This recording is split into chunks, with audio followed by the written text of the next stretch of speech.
એને કંઈક તો કરવું ને. પાણી ખારું છે, હવે રોપને બચાવવાનો અથવા તો ઝાડને બચાવવાનું, તો શું કરશો તમે? શું કરશો બોલો? જીપ્સમ નિતાર વધારવા માટે કામ લાગે, એ બરાબર છે, બરાબર છે. એના માટે તમારે શું કરવાનું? પહેલાં તો બગીચાને પિયત જો તમે ફ્લડ આપતા હોય ધોરિયા, તો તમારે ધોરિયા છે ને એક છોડીને એક આપવાનો. જેટલું પાણી તમારું અડધું થશે ને એટલો તમારો ક્ષાર જમીનમાં ઓછો ઉમેરાશે, બરાબર. જો શક્ય બને તો ડ્રીપ ઇરિગેશન રાખવી. ડ્રીપ ઇરિગેશન મોટા ઝાડ માટે ભલામણ ઓછી છે, પણ જ્યારે ખારું પાણી આપવું હોય ત્યારે એ ભલામણ કામમાં લેવી પડે. કેવી રીતે કરવાનું? આપણું ઝાડ છે એનાથી 1 મીટર એટલે કે 3.25 ફૂટ દૂર, બરાબર, 4 જગ્યાએ તમારે ડ્રીપરે ગોઠવવાના. કેટલા? 4 જગ્યાએ ડ્રીપરે ગોઠવવાના. એક નાળિયેરની પાણીની જરૂરિયાત કેટલી છે મને કોઈ કહેશે આમાંથી? પ્રતિ દિવસ કેટલા લીટર પાણી જોઈએ? 16 થી 20 લીટર જોઈએ. 16 થી 20 લીટર. આપણે કહેજો 16 થી 20 લીટર જોઈએ. બીજા કોઈને વધઘટ કરવી છે? 20 થી 40 કરવી છે. બીજા કોઈને કરવી છે? કોઈ કે ખાંડી એક જોઈએ. હા, એક ખાંડી લીટર એટલે તમારે કરી લેવાના, પણ ખાંડીમાં સમજો 400 કિલો એક દિવસનું. એક દિવસનું એક નારળી નો 24 કલાકમાં એક દિવસ જ થયો ને. કેતા હું તમે કહું પણ મારે જાણવું તો છે, કોઈ શું કંઈક જાણતા. અમને કેમ કીધું એમ કંઈક તો જાણવું છે ને. તમારામાંથી કોઈને 1 લીટર એક ઝાડને કેટલા લીટર પ્રતિ દિવસ પાણી જોઈએ? ઉનાળાની વાત કરીએ આપણે, શિયાળાને જવા દો, ઉનાળાની જ ખાલી વાત કરીએ, કારણ કે બધો હિસાબ જુદો હોય. હા, એક ખાંડી એટલે તમારે એક દિવસે 400 લીટર પાણી જોઈએ. 24 કલાકનું 400 લીટર પાણી જોઈએ, બરાબર. હવે તમને કહું નાળિયેરીને, પણ તમારે છિદ્રાળ જમીન છે ને ભલા માણસ, એટલે આપણે નોર્મલ વાત કરીએ. નોર્મલ જેની જમીન છે, જેને બહુ પાણી વહી નથી જતું, એની વાત કરીએ તો ઉનાળાની અંદર નાળિયેરીને 60 લીટર પાણી જોઈએ 24 કલાકમાં. 60 લીટર પાણી એને મળે 24 કલાકનું, એટલે એનું ઉત્પાદનમાં કોઈ ફરક ના પડે, એના ગ્રોથમાં કોઈ ફરક ના પડે, એટલે એનું એ રહે, એમાં ઘટે નહીં, બરાબર. 60 લીટર પાણી જોઈએ. હવે 60 લીટર પાણી જોઈએ તો તમે 4 ડ્રીપર ગોઠવો અને તમે 60 લીટર પાણી આપો તો ક્ષાર કિલો ઉમેરાશે, બરાબર. પણ જ્યારે તમે ડ્રીપરિયા ગોઠવો છો ત્યારે તમારે પાણી 60 લીટર નહીં આપવાનું, 40 લીટર જ આપવાનું પ્રતિ દિવસ. કેમ? કારણ કે પાણી તમે સીધું મૂળને આપો છો. પેલું તે તમે પાણી આપો એ આખી જમીન પ્રસરે. મૂળ એના ક્યાં હોય? ઉપર ના હોય. ક્યાં હોય? 1 મીટર ઊંડા હોય. અને આપણે જે ખાડો કરશું ડ્રીપર માટે એ 1 ફૂટ ખાડો કરશું. 1 ફૂટ ખાડો કરીને એમાં પાણી આપશું, એટલે એનાથી 3 ફાયદા થશે. પહેલો, તમારે પાણીની જરૂરિયાત ઓછી રહેશે. બીજું, તમે ફ્લડ પાણી આપો છો તો પાણી ઉડી જાય વધારે, પછી સરફેસ ઉપરથી પાણી જે વહન થાય એમાં બહાર જતું રહે, આપણે જ્યાં ઢાળ હોય ત્યાં જતું રહે. આની અંદર તમારે બંને પોસિબિલિટી બંધ થઈ ગઈ. કેમ? તમે ખાડો કર્યો છે આટલો, એટલામાંથી કેટલું ઉડશે? એક વાત, પેલું જમીનમાંથી વધારે ઉડે ને. બીજી વસ્તુ, તમે ખાડામાં જ પાણી આપો છો તો ઉભરાઈને બહાર આવવાનો કોઈ પ્રશ્ન જ નથી રહેતો. પાણી તો અંદર શોષાવાનું છે, અને પાણી ઉભરાઈને બહાર આવે તો બંધ કરી દેવું પડે. આપણે એટલું બધું પાણી આપવાની જરૂરત જ નથી, બરાબર. એટલે આ તમે કરી શકો. ત્રીજું શું કરી શકો? ત્રીજું તમે કરી શકો મલ્ચિંગ. મલ્ચિંગ શબ્દ સાંભળો બધાએ, ગુજરાતીમાં આવરણ કહેવાય. એટલે કે આપણી જમીનને ઢાંકી દેવી. મેં હજી ખાલી મલ્ચિંગ કીધું છે. કેવું મલ્ચ એ હવે આપણે ચર્ચા કરીએ, બરાબર. તમે પ્લાસ્ટિક મલ્ચનો ઉપયોગ કરી શકો, એ ઇઝીલી અવેલેબલ છે, બરાબર. પ્લાસ્ટિક મલ્ચ કરતાં વધારે સારું આપણું છે ને કોઈ પણ પાકના અવશેષો બચ્યા હોય આપણી પાસે, બાય પ્રોડક્ટ એને આપણે કહીએ છીએ, એ અવશેષોને તમે કાપીને ઝીણા ઝીણા એને જમીન ઉપર પાથરી દો. એ સારામાં સારું મલ્ચ.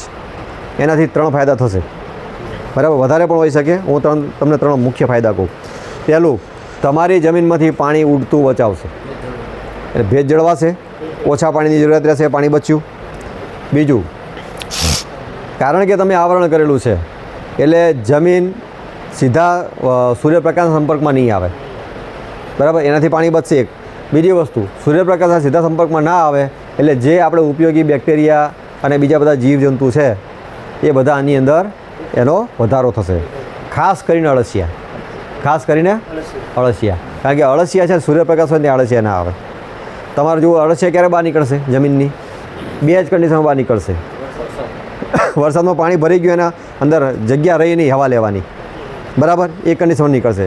બીજું એકદમ વાદળછાયું વાતાવરણ છે, બહાર હાવ ઠંડક થઈ ગઈ, ત્યારે બહાર નીકળશે. આ બે કન્ડિશનમાં બહાર નીકળશે. એનો મતલબ એવો થયો કે એને સૂર્યપ્રકાશ બિલકુલ પસંદ કાં તો મરી જાય, બરાબર. તમે આવરણ કર્યું એટલે શું કર્યું?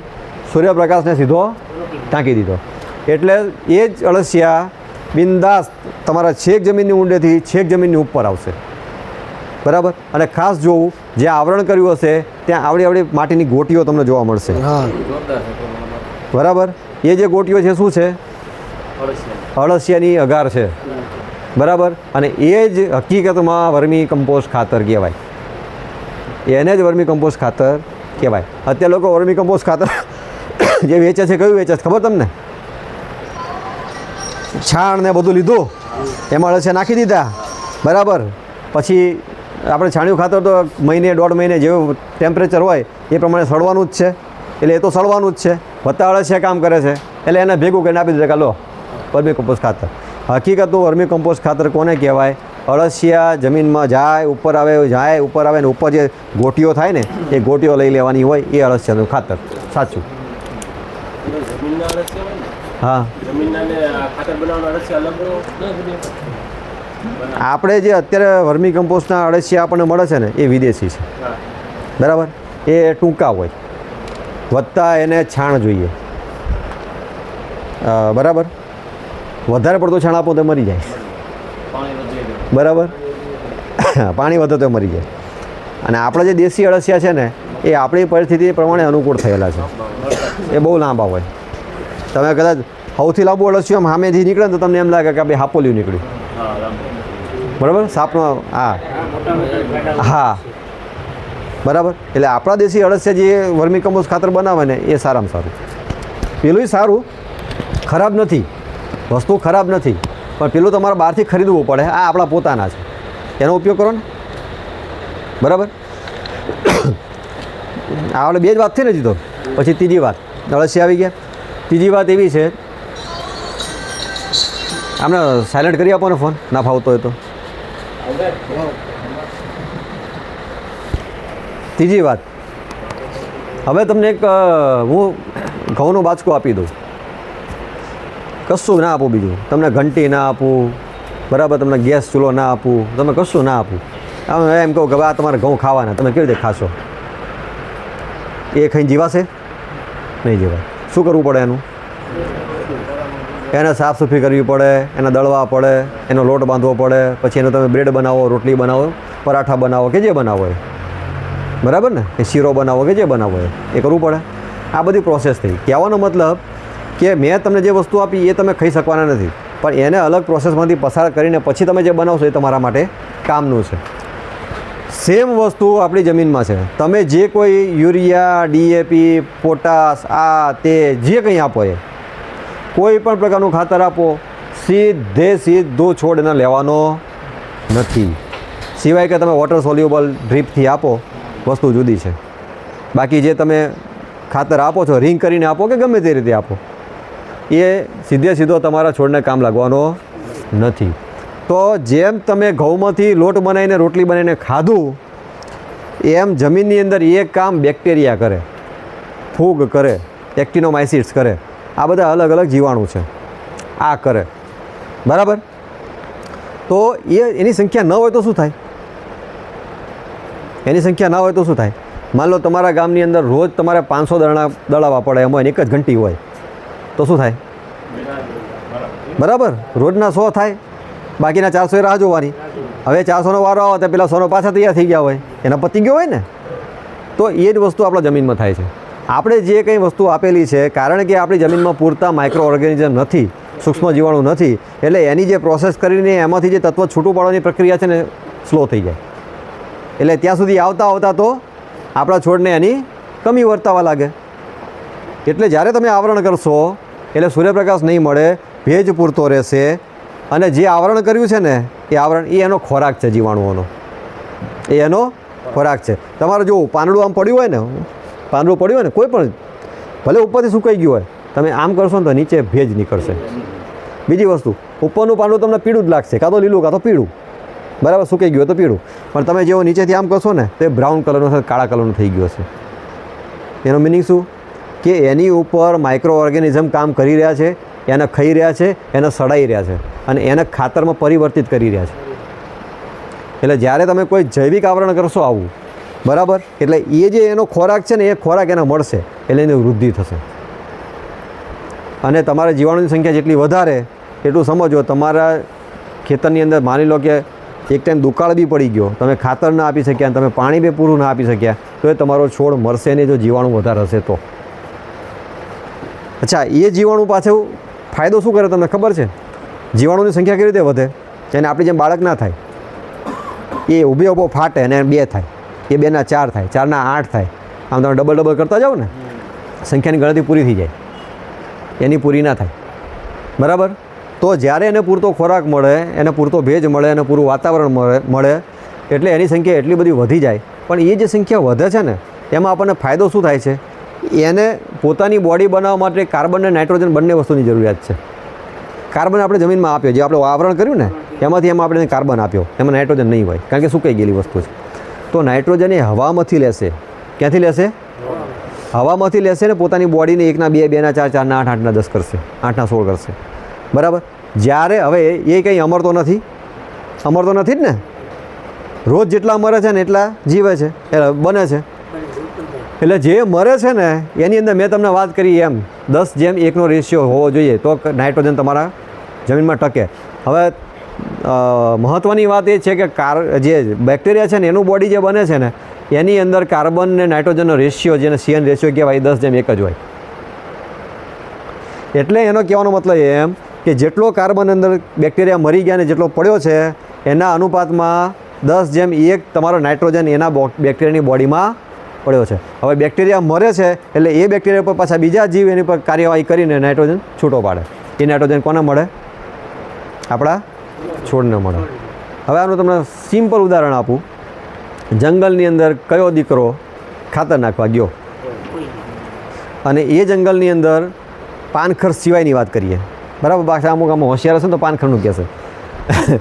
પાનખર સિવાયની વાત કરીએ, એની અંદર તમે ખાતર નથી આપતા, તમે પાણી નથી આપતા, એક પણ ઝાડની અંદર એક પણ તત્વની કમી દેખાણી હોય તો મને કયો જંગલમાં દેખાણી? કોઈ દાડો નહીં દેખાય. પોતાની વસ્તુ તો એને મળે જ છે, તમે સમજો. એમાં નાઇટ્રોજન નથી, એ પાંદડું પડી ગયું એમાં શરૂઆતમાં નાઇટ્રોજન હોય, પછી જેમ જેમ સુકાતું જાય ને એમ નાઇટ્રોજન ખતમ થઈ જાય. એનો નાઇટ્રોજન મેં તમને વાત કરી એમ ઉડી જાય છે, બરાબર. તો એ નાઇટ્રોજન આપણને જે આપે છે ને બેક્ટેરિયા, ફૂગ ને બધું જે છે ને એ પોતાની બોડી પોતાના વિકાસ માટે જે હવામાંથી લે છે ને, હવામાં 78% નાઇટ્રોજન છે, એમાંથી એ લે છે. અને આ સાયકલ ચાલુ રહે છે. હવામાં જાય, પાછો બેક્ટેરિયા લે, પાછો જાય, પાછો લે. એટલે એ સાયકલ ચાલુ રહે. અને કાર્બન સાયકલ કહેવાય, નાઇટ્રોજન સાયકલ કહેવાય, એ બધી સાયકલ હોય, બરાબર. એ અમે એગ્રીકલ્ચરમાં ભણ્યા ગ્રેજ્યુએશન વખતે. કાર્બન સાયકલ અને ક્રેપ સાયકલ કહેવાય ને, એવું બધું આવે. તો એ સાયકલ જે છે ને, એ સાયકલ જે સમજે છે ને એને મારી વસ્તુની ખબર પડી જાય હું જે બોલું છે. તમારા છોડને કોઈ દિવસ નાઇટ્રોજનની કમી ના પડે જો એની અંદર પૂરતા બેક્ટેરિયા હોય તો. અને સાહેબ તમે જે જીવામૃતની વાત કરો છો ને એ કામ જ આ છે. એમ જીવામૃતમાં હોય શું? ખાતર નથી હોતું એમાં. હજી તમે કહેતો જીવામૃત ખાતર નથી, એ બેક્ટેરિયા હોય. તમે જીવામૃત બનાવો ને એટલે 200 લીટરના ડ્રમમાં તમે છાણ લેશો. કેટલું લેશો? 10 કિલો. પછી ગૌમૂત્ર લેશો 10 લીટર. પછી ગોળ લેશો 2 કિલો, 1 કિલો 2 કિલો. પછી ચણાનો લોટ લેશો 1 કિલો કે 2 કિલો. હવે આ બધું ભેગું થાય પછી તમે એને હલાવો છો તો છેલ્લે શું બને? તો જો તમે શું કર્યું, હજી એક વસ્તુ રહી ગઈ, ઝાડ નીચેની માટી, બરાબર. એટલે શું થયું? તમે શું આપ્યું હું તમને સમજાવું. તમે શું આપ્યું? તમે છાણ નાખ્યું એટલે બેક્ટેરિયાનો ખોરાક થયો, બરાબર. તમે ગૌમૂત્ર આપ્યું, ગૌમૂત્રની અંદર કરોડો બેક્ટેરિયા છે એટલે તમે બેક્ટેરિયા આપ્યા. ઝાડ નીચેની માટી તમે નાખી. કેમ નાખી? કારણ કે ઝાડના મૂળને ફાયદાકારક જે બેક્ટેરિયા હોય ત્યાંથી મળશે, બરાબર. પછી તમે ગોળ આપ્યો. કેમ આપ્યો? એની અંદર એનર્જી હોય, કાર્બોહાઈડ્રેટ હોય, ગળ્યો હોય ને, બરાબર. એટલે જેટલી ગળપણ મળે એટલી બેક્ટેરિયાની વૃદ્ધિ વધે. પછી તમે એને આથવશો. બરાબર, એટલે હલાવશો એટલે શું થશે તમને ખબર છે? તમે એમને એમ પડી રાખશો ને તો એટલો બધો વિકાસ નહીં થાય, પણ તમે હલાવો છો સવાર સાંજ, બરાબર, એટલે એની અંદર ઓક્સિજન ઉમેરાશે, કારણ કે તમે હલાવો ને એટલે ફીણ થાય, તમને ખબર હોય તો. એટલે ઓક્સિજન અંદર એની પણ એને જરૂરિયાત છે.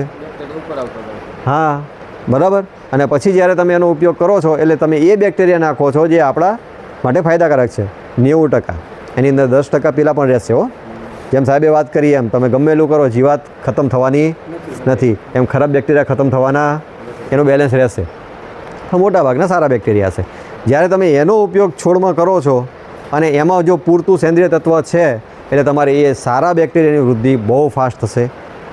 અને એટલા માટે જેમાં જીવામૃત તમે રેગ્યુલર આપો છો એની અંદર છોડને તમે નાઇટ્રોજન નથી આપતા છતાં એ છોડ લીલો દેખાય છે, એનું કારણ આ છે બેક્ટેરિયા છે.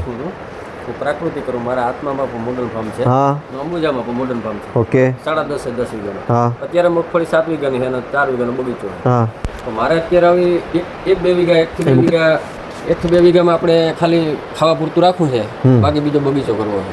તો એમાં મારે આ સેન્દ્રિય ખાતર કોઈ દિવસ પણ નાખવું જ નથી જિંદગીમાં. સેન્દ્રિય ખાતર આપણે રાસાયણિક ખાતર મારે કોઈ પણ જમીનમાં નાખવું નથી. તો અમે કીધું કે આપણે DAP કે ઉરિયા નાખીએ તો અળસિયા જે છે મારી જમીનમાં એ તો નાશ પામી જાય. ઉરિયા એમાં એવું છે તમારે ધારો કે ખાતર આપવું હોય ને નાઇટ્રોજન ને બધું તો તમે ખોળના સ્વરૂપમાં આપો. જો તમે સમજો મેં તમને વાત કરી સેન્દ્રિય ખાતરની અંદર છે ને નાઇટ્રોજન 1% કે 0.5% જ હોય. એટલે 1 કિલો તમે લ્યો 1 કિલો ત્યારે એમાંથી તમને 5 ગ્રામ કે 50 ગ્રામ મળે, બરાબર. એની જગ્યાએ તમે ખોળ લેશો ને તો ખોળની અંદર 7.5% હોય. એટલે કેવાનો સતખોળ લીંબોડીનો લઈ શકો છો, તમારે એરંડીનો ખોળ લઈ શકો છો, એમાં 7.5% નાઇટ્રોજન હોય. મગફળીનો પણ હોય, હા, એમાં થોડો ઓછો હોય પેલા કરતાં, પણ હોય સારો હોય, 5% તો હોય જ એમાંય. નહીં, ખાસ ભલામણ એરંડીનો એ લીંબોડીના વધારે છે, બરાબર, કારણ કે એમાં વધારે ટકાવારી હોય એટલા માટે. તો એ તમે ખોળ કેટલો આપવાનો? હા, નારળીમાં એ કેટલો આપવાનો? એ તમારે ગણતરી કરવાની ને. તમારી પાસે તમારો ડોઝ તો છે જ ખાતરનો, કેટલો ડોઝ છે તમારે? એટલે આ રાસાયણિક ખાતર તો રાસાયણિક ખાતરનો ડોઝ કેટલો તમારે આપવો, કેટલો જરૂર છે? આપવો જ નથી. કેટલો જરૂર છે?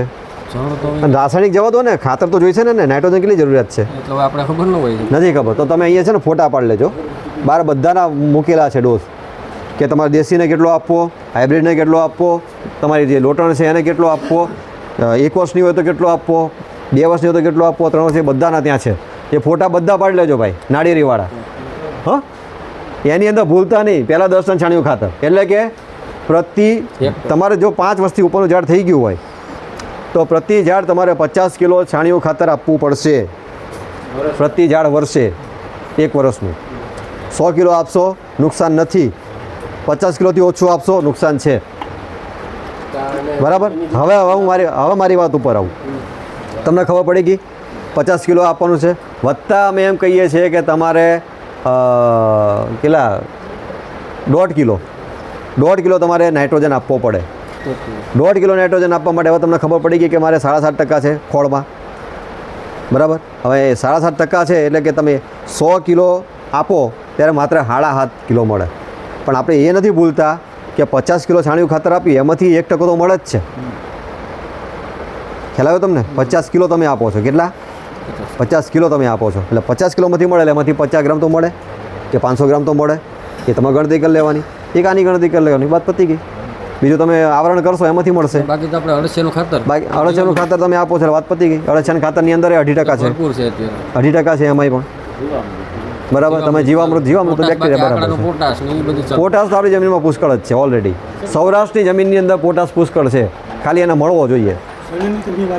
હા, ક્ષણ, હા હા, જો એવું કહેવાનું રહી ગયું, તમારી વાત સાચી છે. ક્ષણ હોય કે ઈકડ હોય, ક્ષણ હોય કે ઈકડ હોય, જ્યારે તમને એના ફૂલ દેખાવાના શરૂ થઈ જાય પીળા કલરના, એટલે એની અંદર તમારે કટિંગ કરી નાખવાનું, મિક્સ કરી દેવાનું, બરાબર. ભલામણ એવી છે કે 50% ફૂલ અવસ્થા, આપણે 50% ફૂલ અવસ્થા આપણે ઓળખી શકશું નહીં. આપણે તો બસ એના ફૂલ આવવાના શરૂ થયા એટલે કટરની વ્યવસ્થા ચાલુ કરી દેવાની. તમે કટરનું કરશો ને 2-3 દિવસમાં ત્યાં ઘણા ફૂલ આવી જશે. છાણિયું રિંગમાં જ આપવાનું, રિંગમાં જ. કોઈ પણ તમે ખાતર આપો, પાણી આપો, રિંગમાં જ આપવાનું. હા, એ તમે નેચરલ ફાર્મિંગ કરતા હોત નહીં કરવાની. લાગત ઉડાડી રોટાવેટરથી અંદર શું રોટાવેટરથી અંદર દાટી દઈએ શું છાણિયું ખાતર વધારે નાખવું હોય તો તે વધારે નાખો તમે કરી શકો છો. બાકી મને એટલી ખબર પડે છે કે આપણે મૂળ વિસ્તાર હોય ને મૂળ વિસ્તાર હોય ને એ તમારો નાળિયેરીના થડથી 3 ફૂટ દૂર હોય 1 મીટર બરાબર. વધારેમાં વધારે જે જમીનમાંથી પાણી ચૂસે તત્વો ચૂસે બરાબર એ જે મૂળ જે છે ને એ તમારા હંમેશા થડથી 3 ફૂટ દૂર રહેવાના બરાબર. 10 વર્ષની તમારી નાળિયેરી થઈ ગઈ તો તમારે સમજી લેવાનું બધા મૂળ તમારા 1 મીટર દૂર જ રહે. અને બાકીના જે અંદરના મૂળ છે એ તો બધા સપોર્ટ આપવા માટે છે, એ ચૂસવા માટે નથી. તમે હજી તો તમારે આવશે કાલે તમને કદાચ કહેશે ભાઈ અંદર વાતો શરૂ થઈ ગઈ. હા સાંભળો તો બહુ સારું બરાબર, કારણ કે મને ખાંસી છે તો હું બોલું છું મોટેથી કે પાછા સંભળાય બરાબર. એટલે આપણે કયા કયા ઘટક લીધા? એક વાતાવરણ લઈ લીધું, જમીન લઈ લીધી, જમીનમાં સેંદ્રિય તત્વની વાત કરી, તેમાં છાણિયું ખાતર આવી ગયું, બધા ખોળ આવી ગયા બરાબર, પાણી લીલો પડવાશ આવી ગયો. અને પાણી હવે બીજી એક વાત કરી સાહેબે, શું કે જ્યારે બેક્ટેરિયાની કમી તમને જમીનમાં લાગે ત્યારે બહારથી આપવા પડે. માની લો કે આપણે જીવામૃત નથી કરી શકતા તો ક્યાંથી આપશું? તો એના માટે તમને ખબર છે કે અત્યારે તો બધી જગ્યાએ અવેલેબલ છે રાઇઝોબિયમ નામનો બેક્ટેરિયા આવે છે, એ કઠોળ વર્ગના પાકમાં આપવાના થાય બિયારણની માવજત માટે. તમે જમીનમાં પણ છાણિયું ખાતર હોય ને એની સાથે ભેળવીને પણ આપી શકો. બીજું તમારે એઝેટોબેક્ટર આવે કે જેની અંદર આપણે કઠોળ વર્ગનો પાક નથી અને એની અંદર તમારે કોઈ બેક્ટેરિયા આપવા છે તો તમારે રાઇઝોબિયમ નહીં ચાલે, એ વખતે તમારે એઝેટોબેક્ટર આપવા પડશે બરાબર. પછી તમને ખબર હોય તો એઝોલા ખબર છે? એઝોલા જે પાણી હોય ને એની ઉપર લીલા કલરની લીલ જેવું થાય, શેવાળ જેવું થાય બરાબર, એને તમે સૂકવી નાખો છાંય બરાબર, અને એના પછી તમે આપો તો એ પણ ખાતર મસ્ત થઈ જાય, સારામાં સારું ખાતર થાય. ખ્યાલ આવ્યો તમને? એટલે આ તમે આપી શકો. પછી ફોસ્ફરસની કમી આવતી હોય તો ફોસ્ફરસ સોલ્યુબલાઇઝિંગ બેક્ટેરિયા તમે આપી શકો. પોટાશની ઉણપ આવતી હોય, કિનારી આપી હોય ને, કિનારી જ્યાં બળી જતી હોય ને એમ કાળી કાળી થઈ જાય, એ પોટાશની કમી હોય બરાબર. પાનની વાત કરું છું, કોઈ પણ પાન એની છેડા ભાગ બળવા માંડે ને એ પોટાશની કમી હોય બરાબર. એ પોટાશની કમી હોય ને એમાં રોગ જીવાતે વધારે આવે, કારણ કે આપણે જેમ સાહેબે તુલસીની વાત કરી ને એમ છોડ માટે તુલસી એ પોટાશ છે. પોટાશની કમી હશે તો રોગ જીવાત વધારે આવશે. એટલે તમારે પોટાશ જ્યારે એમ લાગે કે ભાઈ હું પોટાશ તો આપું છું, મારા જમીનમાં છે, પેલામાંય આવે છે, એનાલિસિસમાંય આવે છે, પણ છતાંય આપણો છોડ પોટાશ ઉપાડી શકતો નથી. તો એનો મતલબ એવો થાય કે પોટાશ છે ને એ લભ્ય સ્વરૂપમાં નથી, અવેલેબલ ફોર્મમાં નથી. તો એને અવેલેબલ ફોર્મમાં બનાવવા માટે એને જે અવેલેબલ બનાવે છે એવા બેક્ટેરિયા આપવા પડે. એના માટે પોટાશ સોલ્યુબલાઇઝિંગ મોબિલાઇઝિંગ બેક્ટેરિયા આવે, KMB કરીને એને ઓળખાવવામાં આવે છે, PMB કયો KMB કયો બરાબર. એટલે એ તમારે વાપરવા પડે. બીજી વસ્તુ જૈવિકની અંદર હજી તમારે રોગ જીવાતમાં આવશે, પણ જૈવિકની અંદર તમે જ્યારે તમારે રોગ આવતા હોય છે, રોગ આવે ને આપણે બરાબર, તો એની અંદર તમને ખબર હશે ટ્રાયકોડર્મા નામની ફૂગ આવે છે, સાંભળેલું છે? સફેદ પાવડર આવે બરાબર, એ ટ્રાયકોડર્મા છે. પછી સ્યુડોમોનાસ છે,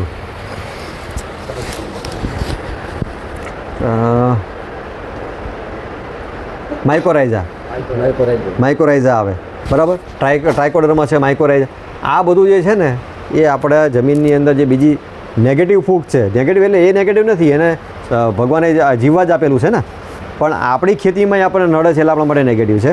તો એને દૂર કરવા માટે તમારે સારી ફૂગનો વધારો કરવો પડે. ખ્યાલ આવ્યો તમને? બદમાશ માણસ હોય ને, બદમાશ માણસ, એને બદમાશીની દોસ્તી મળે ને તો એ બહુ ખીલે, પણ માન લો સજ્જનના ટોળામાં એને મૂકી દીધો હોય ને તો એને ઘૂંઘળાઈને મરી જાય. આમાં હું ક્યાં આવ્યો કે?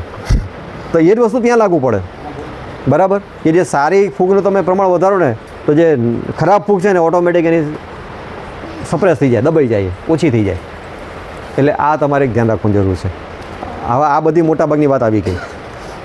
રોગ જીવાતના નિષ્ણાત અલગ છે, એ તમને કહેશે. મારે જમીનને લગતું તમારે પૂછવું હોય, ખાતરને લગતું તમારે પૂછવું હોય, કે બીજો એવો કોઈ પ્રશ્ન હોય તમારે પૂછવું. આ એક પ્રશ્ન છે તમારો કે બટણ ખરી જાય છે બરાબર ને કાનભાઈ? બટણ ખરી જાય છે. બટણ ખરી જવાના ઘણા કારણો છે. પહેલું કારણ જો એનું ફલનીકરણ ન થાય, પોલિનેશન ન થાય, એટલે એ બટન ખરી જ જવાનું છે. બરાબર? એને પોલન ન મળી, એનું ફલનીકરણ પોલિનેશન ન થયું એટલે એ બટન ખરી જશે. કારણ કે એનો કોઈ મિનિંગ નથી, ઝાડ જ ખેવી નાખશે એને. એમાં જીવ નથી, એમ કહેવાનો મતલબ એનામાં જીવ નથી એટલે ખરી જશે. બીજું લાગુ પડે છે ફૂગ. જો ફૂગ લાગી ગઈ હોય તો ફૂગ શું કરે ખબર છે? જે સૌથી પોચો ભાગ હોય ને એની ઉપર એટેક કરે. અને બટનની અંદર સૌથી પોચો ભાગ ક્યાં હોય? કે જ્યાં જોડાયેલું હોય ને ત્યાં વ્હાઇટ કલરનું તમને અંદર હોય. ઉપર તો બધું ગ્રીન હોય, પણ ત્યાં પેલું વ્હાઇટ, એ સૌથી પોચો ભાગ છે. એની ઉપર ફૂગ એટેક કરે. એટલે જ્યારે એ ફૂગ એટેક કરે એનું કનેક્શન તૂટી જાય. એટલે એ બટન તમારું કદાચ પોલિનેશન થઈ ગયું હશે ને તો એ ખરી જશે. આ ઘણીવાર આવડાવડા થઈને ખરી જાય. બરાબર છે? એટલે તમારે એ ફૂગનો કરવો પડે કે જ્યારે આવું વાતાવરણ હોય ને ત્યારે મેટારિઝિયમ નામની ફૂગ આવે છે, એનો છંટકાવ કરવાનો. એટલે જે બીજી ફૂગ જે પેલી છે ને, આવી બધી ફૂગ તમે જોઈ રહેજો એ. બરાબર? તો કારણ કે તમે જ્યારે એગ્રો સેન્ટરે જશો ને ત્યારે તમને ત્યાં હશે તો મળી જશે. ના હોય તો યુનિવર્સિટીમાં તપાસ કરી લેવાની, ત્યાં મળે જ છે. બરાબર? એ ફૂગનો ઉપયોગ કરવાનો. ટ્રાયકોડરમાં છે, ઉપર પેલી છે, માઇકોરાઇઝા છે, મેટારિઝિયમ છે, આવી બધી. બરાબર? બીજી વસ્તુ, તમારા પાણીની અછત હોય. પાણીની અછત. હવે પાણીની અછત જ્યારે આપણે કહીએ ને પાણીની અછત, ત્યારે બધાને એમ લાગે કે પાણી ઓછું હોય. એકલું પાણી ઓછું હોય એવું નહીં. જેમાં ચીકણી જમીન હોય, જેમાં પાણી ભરેલું હોય ને એ વખતે પણ છોડ પાણી લઈ શકતો નથી. હું તમને ઉદાહરણ આપું. બરાબર? સ્વિમિંગ પુલ હોય કે નદી હોય કે દરિયો હોય કે ગમે તે હોય, તમને ડૂબાડી દીધા આટલે સુધી. હવે પાણી પીશો તમે? નહીં. પીશો? ન પી. છોડને આવું જ છે. એને જમીનની અંદર મૂળના કામગીરી કરવા માટે એને 50% એને હવા જોઈએ, 50% પાણી જોઈએ, 50% હવા જોઈએ. જ્યારે સંપૂર્ણ તાબો તમારો પાણીથી ભરેલો હોય ને એટલે નાળિયેરી પાણી ઉપાડી શકશે. નાળિયેરીની કોઈ પણ ઝાડ આપણે જે પાણીમાં થતા હોય ને, જેમ કે ચોખા, એને જોઈએ, એ પાણીમાં જ થાય. એને તમે પાણી વગર કરો તો એ ના લઈ શકે. જ્યારે બાકી બધા જે આપણા ઝાડ છે ને એને હવાન પાણી બે જોઈએ. બંને વસ્તુ હોય તો જ પાણી લઈ શકશે. એટલે કાળ જે કહીએ ને, લીલો કાળ ને સૂકો કાળ, એ બંને છોડમાં લાગુ પડે. જો પાણી ન આપો તો પણ તકલીફ પડે, અને પાણી વધારે પડતું આપી દો ને વધારે ટાઈમ ભરાઈ રહે. એમ તો એ હાર્ડી છે, એમાં અઠવાડિયું પાણી ભરાઈ રહે તેને કંઈ થવાનું નથી. પણ વધારે પડતું ભરાઈ રહે 15 દાડા 25 દાડા મહિનો, તો એનામાં પણ તમને નેગેટિવ રિઝલ્ટ જોવા મળશે. એવું થાય ને ત્યારે પણ દાદા ખરી જાય નાળિયેર. પોલિનેશન ન થાય તો એ ખરી જાય. ચોથી વસ્તુ, તમારે કોઈ તત્વની કમી હોય, એવા તત્વની કમી હોય કે જે પોલિનેશન વધતા એના વિકાસ માટે જરૂરી છે, તો એના માટે શું આવે? એક પોટાશ આવે અને બીજું બોરોન આવે. શું આવે? સલ્ફર નહીં, સલ્ફર ઓઇલ માટે કામનું છે. Calcium boron. બરાબર? એટલે બોરોન તમારે, એટલે બોરોનની જ્યારે ખામી આવે ત્યારે છાણિયા ખાતર સાથે બોરેક્સ પાવડર અથવા બોરિક એસિડ કે જે તમને અવેલેબલ હોય એ મિક્સ કરીને છાણિયા ખાતર 50 કિલો આપો ને તમે દર વર્ષે, એની સાથે આપી દેવાનું. એમાં રાહ નહીં જોવાની કે ભાઈ ખરે. બોરોનની કમીનું સૌથી મોટું ચિહ્ન છે તમારા ફળ ફાટી જાય. ખ્યાલ આવ્યો? તમારા જે નાળિયેર હોય ને એ આખા ચીરાઈ જાય. અને નાળિયેર એકલાની વાત નથી, તમે દાડમમાં જાઓ, તમે જામફળીમાં જાઓ, ગમે તેમાં જાઓ, ફળ તમારું બધા એક જગ્યાએ ફાટે ને તો એ અલગ વસ્તુ હોય, પણ અલગ અલગ જગ્યાએ તમને ફાટતું એટલું જોવા મળે. એટલે તમારે સમજવાનું કે તમારી જમીનની અંદર બોરોનની કમી છે, તમારે બોરોન આપવો પડશે. બોરોન બે રીતે આપી શકાય, જમીનમાં પણ આપી શકાય, અને ઉપર માઇક્રોન્યુટ્રિયન્ટના ગ્રેડ આવે છે, છાંટી પણ શકાય પાંદડા ઉપર. પાંદડામાંથી બોરોન લઈ લઈએ. બરાબર છે? આ તમારે ખાસ ખ્યાલ રાખવો. પણ આપણી નાળિયેરી ઊંચી હોય, ઉપર બોરોન છાંટવો અઘરો પડે, એટલે યાદ રાખવાનું દર વર્ષે છાણિયા ખાતર સાથે બોરોન આપી જ દેવાનું. થોડો મુઠ્ઠી આપતા વાર શું લાગે? બરાબર ને? ખ્યાલ આવી ગયો? આ બધી વાત થઈ ગઈ, ખાતરની પણ થઈ ગઈ. હવે કંઈ પ્રશ્ન હોય તો આપણે પ્રશ્ન પ્રમાણે જઈએ, અને લાઇટો ચાલુ કરી દો તો સારું.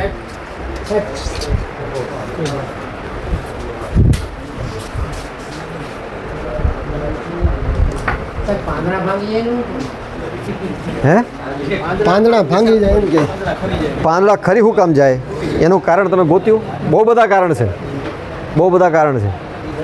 પહેલું કારણ એ કે નાળિયેરી તમારી નબળી હોય ને એટલે પાંદડાનું પોતાના પાંદડાનું વજન એ સહન નહીં કરી શકે. જેમ કે તમે ઘૂંટણની વાત કરી ને, જેને ઘૂંટણમાં તકલીફ હોય ને એને પોતાનું વજન સહન ના થાય, એને બેસી જવું પડે, 5 મિનિટ બેસી જવું પડે. એવી રીતે નાળિયેરની જ્યારે પોતાની વીકનેસ આવે એટલે નાળિયેર પોતાના પાનનું વજન સહન કરી શકે નહીં. જે જગ્યાએ જોઈન્ટ હોય ને ત્યાંથી ખુલ્લું પડી જાય. હા, એ તમારો રોગ છે હો, એ તમારો રોગ છે. હા, નાના રોગમાં ડીટીમાં ખરે એમ કહે તો એ તમારો રોગ છે, તમારે જાણવું પડશે. હા, તો સફેદ માખી તો એ તો મેં પહેલાં કીધી ને કે તમારી નાળી નબળી પડે એટલે આ થાય. સફેદ માખીના છંટકાવ ચાલુ છે, પણ સફેદ માખી હમણાં પેલા વિપુલભાઈ આવશે ને એટલે કહેશે. સફેદ માખી માટે હું તમને કહી દઉં, સફેદ માખી છે ને એની પેઢી દર 8 દિવસે બદલાઈ જાય, દર 8 દિવસે બદલાઈ જાય, બરાબર. અને એની તારીખ ફિક્સ ના હોય કે બધી સફેદ માખી પહેલી તારીખે ઈંડા આપશે, બરાબર. એક સવારે આપે, એક 1 કલાક પછી આપે, એક 2 કલાક પછી આપે. એટલે તમે જે છંટકાવ કરો છો એ જે માખી ઓલરેડી બની ગઈ છે એનો કંટ્રોલ થાય છે, પણ જે ઈંડા છે જેમાંથી માખી નવી નીકળવાની છે એનો કંટ્રોલ થતો નથી. એટલે તમે ગમે તેટલી દવા છાંટ્યા કરશો એના ઈંડામાંથી નીકળ્યા જ કરશે. હા, બરાબર. અને એના માટે જ એમ કહેવામાં આવે છે કે તમારા ખેતરની અંદર પ્રિડેટર હોય. પ્રિડેટર એટલે જીવો જીવસ્ય ભોજનમ, નાના જીવને મોટો જીવ ખાય. તો દાળિયા ને એવું બધું હોય ને એ આના ઈંડા ખાઈ જાય. જો એની સંખ્યા તમે વધારો, લીલી પોપટી છે, દાળિયા છે અને એવા બધા, એની સંખ્યા તમે તમારા ફાર્મમાં વધારો ને તો તમારે આગળ જતાં દવા નહીં છાંટવી પડે. પહેલાં કાળા માથા